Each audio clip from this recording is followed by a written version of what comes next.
আসসালামু আলাইকুম ওয়া রাহমাতুল্লাহ। আপনারা সবাই কেমন আছেন? আজকে এত সুন্দর একটা মাহফিলে যারা দিনরাত পরিশ্রম করে আয়োজন করেছেন, অর্থ দিয়ে, শ্রম দিয়ে, মহান রব্বুল আলামিন যেন আজকের এই মাহফিলের উসিলায় তাদের জীবনের সমস্ত গুনাহ মাফ করে দেন। সবাই বলেন আমিন। আর আমাদের সকলকে এই জান্নাতের বাগানে যারা উপস্থিত হয়েছেন, সাদা দাড়িওয়ালা মুরব্বী, যুবক ও কচিকাঁচা শিশু ও আমার পর্দার আড়ালের মা ও বোনেরা, আমাদের এই মাহফিল শোনার মতো তৌফিক দিয়েছেন, সেই মহান দয়ালু আল্লাহর জন্য সবাই জবান খুলে বলে আলহামদুলিল্লাহ।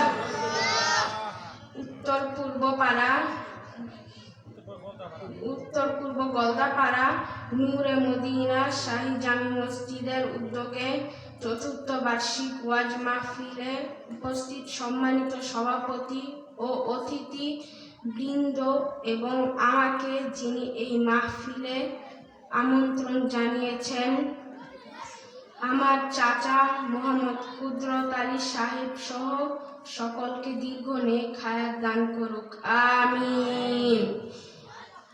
ইন্নাল হামদুলিল্লাহ নাহমাদুহু ওয়া নাস্তাঈনুহু ওয়া নাস্তাগফিরুহু ওয়া নু'মিনু বিহি ওয়া নাতাওয়াক্কালু আলাইহি ওয়া নাউযু বিল্লাহি মিন শুরুরি আনফুসিনা ওয়া মিন সাইয়্যাতি আ'মালিনা মান yahdihillahu fala mudilla lahu wa man yudlilhu fala hadiya lahu ay falan tajida lahu waliyyan murshida. ونشهد أن لا إله إلا الله وحده لا شريك له والذي لا ضد له ولا ند له لا مثل له ولا مثيل له لا وزير له ولا كفيل له لا شبه له ولا شبيه له لا ولد له ولا والد له وهو الواحد الفرد الصمد لم يلد ولم يولد ولم يكن له كفوا أحد. ونشهد أن سيدنا ونبينا وحبيبنا وبشيرنا ونذيرنا وطبيبنا وطبيب أرواحنا وحبيبنا وحبيب ربنا محمدا عبد الله ورسوله أرسله بالحق بشيرا ونذيرا وداعيا إلى الله بإذنه وسراجا منيرا. أما بعد فقد قال الله تعالى في كلامه المجيد وفي فرقانه الحميد. أعوذ بالله من الشيطان الرجيم. بسم الله الرحمن الرحيم. وإذ ابتلى إبراهيم ربه بكلمات فأتمهن قال إني جاعلك للناس إماما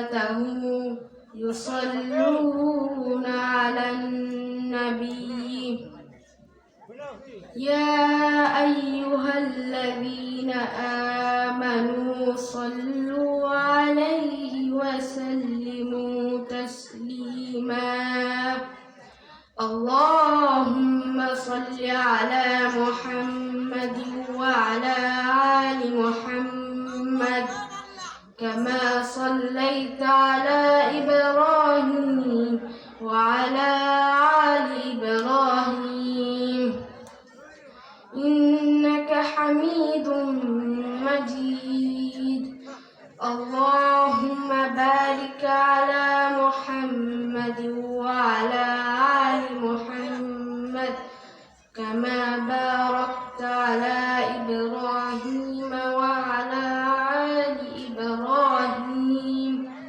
إنك حميد مجيد ইসলামে ক্ষমতা ও নেতৃত্ব নিয়ে আল্লাহ পাক পবিত্র কুরআনে সূরা আলে ইমরানের 26 নম্বর আয়াতে বলেছেন কুলিল্লাহুম্মা মালিকাল মুলকি তুতিল মুলকা মান তাশাউ ওয়া তানজিউল মুলকা মিম্মান তাশাউ وتنزع الملك ممن تشاء وتعز من تشاء وتذل من تشاء بيدك الخير إنك على كل شيء قدير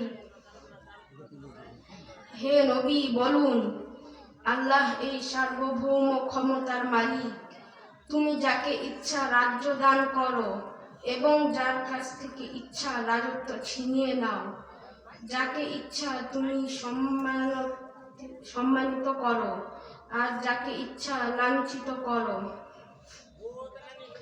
আমাদের এই বাংলাদেশে 2024 সালের 5ই আগস্ট মাসে তেমন কিছু ঘটেছে ঠিক কিনা ক্ষমতা পেয়ে ক্ষমতার অপব্যবহার করলে পরিণতি কি হয় সেটা তো আপনারা ভালো জানেন ক্ষমতাবানের কাছে আমানত স্বরূপ এই প্রসঙ্গে প্রিয় নবী সাল্লাল্লাহু আলাইহি ওয়াসাল্লাম বলেন কেউ যদি মুসলিম জনগোষ্ঠীর শাসক নিযুক্ত হয় অতঃপর সে প্রতারক ও আত্মসাৎকারী হিসেবে মারা যায় আল্লাহ তার জন্য জান্নাত হারাম করে দেবেন বুখারী শরীফ ইসলাম শান্তির ধর্ম আর ইসলাম বিশ্বব্যাপী ছড়ানো আদর্শগত কারণে প্রিয় নবী সাল্লাল্লাহু আলাইহি ওয়াসাল্লামের আদর্শ অনুসরণ করে খলিফা ওমর রাদিয়াল্লাহু তাআলা আনহু অর্ধ পৃথিবীর বাদশাহ হয়েছেন যার সুশাসনের নজির হলো জেরুজালেম বিজয়ী আমিরুল মুমিনিন হয়ে উটের রশি টেনে নিয়েছেন ঘুরে বেরিয়েছেন রাতের আধারে তিনি বলতেন ওই ফোরাতের কূলে যদি একটি কুকুরও না খেয়ে মারা যায় তাহলে আমি ওমরকে আল্লাহর সমীপে জবাবদিহি করতে হবে বলা হয় সম্পদের লোভের চেয়ে ভয়াবহ হলো নেতৃত্ব ও মর্যাদার লোভ অথচ অনেক মানুষ নেতৃত্ব ও মর্যাদার লোভে দুই হাতে মুষলধারে বৃষ্টির মতো অর্থ ব্যয় করে অথচ গরিব অসহায় মানুষ না খেয়ে মরে গেলেও একটি টাকা দিতে রাজি না গান বাজনা কনসার্টে 2 হাত ভরে টাকা দেয় কিন্তু মসজিদ মাদ্রাসার জন্য চাইলে আর টাকা বের হয় না রাসূল সাল্লাল্লাহু আলাইহি ওয়াসাল্লাম বলেছিলেন তোমরা নেতৃত্বর লোভী হয়ে পড়বে অথচ সেটি কিয়ামতের দিন লজ্জার কারণ হবে অতএব কতই না সুন্দর দুগ্ধদায়িনী ও কতই না মন্দ দুগ্ধ বিচ্ছিন্নকারিণী বুখারী শরীফ আমাদের দেশে পদপ্রার্থী হয়ে অর্থের বিনিময়ে নির্বাচকদের প্রভাবিত করার ঘটনা নতুন কিছু নয়। অনেকে পদ পেয়ে অহংকারী হয় এবং মানুষের কাছে প্রশংসা কামনা করে। আল্লাহ তাআলা বলেন, যারা তাদের কৃতকর্মের প্রতি খুশি হয় এবং যা তারা করেনি তা নিয়ে প্রশংসিত হতে পছন্দ করে, তুমি তাদের আযাব থেকে মুক্ত মনে করো না, আর তাদের জন্য রয়েছে যন্ত্রণাদায়ক শাস্তি। সূরা আলে ইমরান। কিয়ামতের লক্ষণগুলোর মধ্যে ক্ষমতা, নেতৃত্ব ও শাসন ব্যবস্থা নিয়ে বলা হয়েছে যে অযোগ্য ও অসাধু ব্যক্তিদের হাতে ক্ষমতা চলে যাবে, আমানতের খিয়ানত হবে এবং অন্যায়ের জুলুম বেড়ে যাবে। হাদিসে উল্লেখ করা হয়েছে, যখন ক্ষমতার দায়িত্ব অযোগ্যদের উপর অর্পণ করা হবে, তখন কিয়ামতের অপেক্ষা করতে অযোগ্যদের হাতে ক্ষমতা, অযোগ্য ব্যক্তিরা নেতৃত্ব ও ক্ষমতার আসনে বসবে, যা সামাজিক ও নৈতিক অবক্ষয়ের মূল কারণ হয়ে দাঁড়াবে।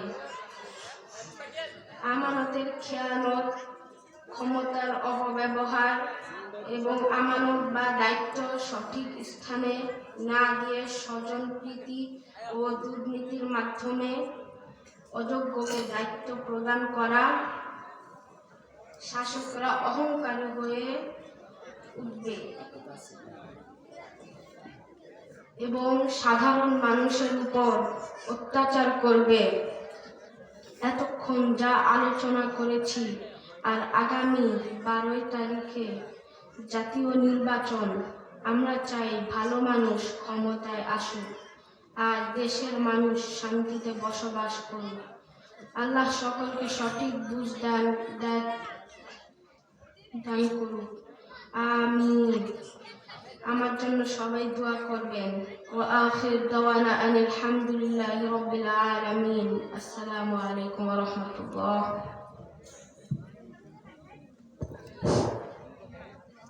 সম্মানিত এলাকাবাসী, এতক্ষণ আপনাদের সম্পর্কে কোরআন ও হাদিস থেকে আলোচনা করছিলেন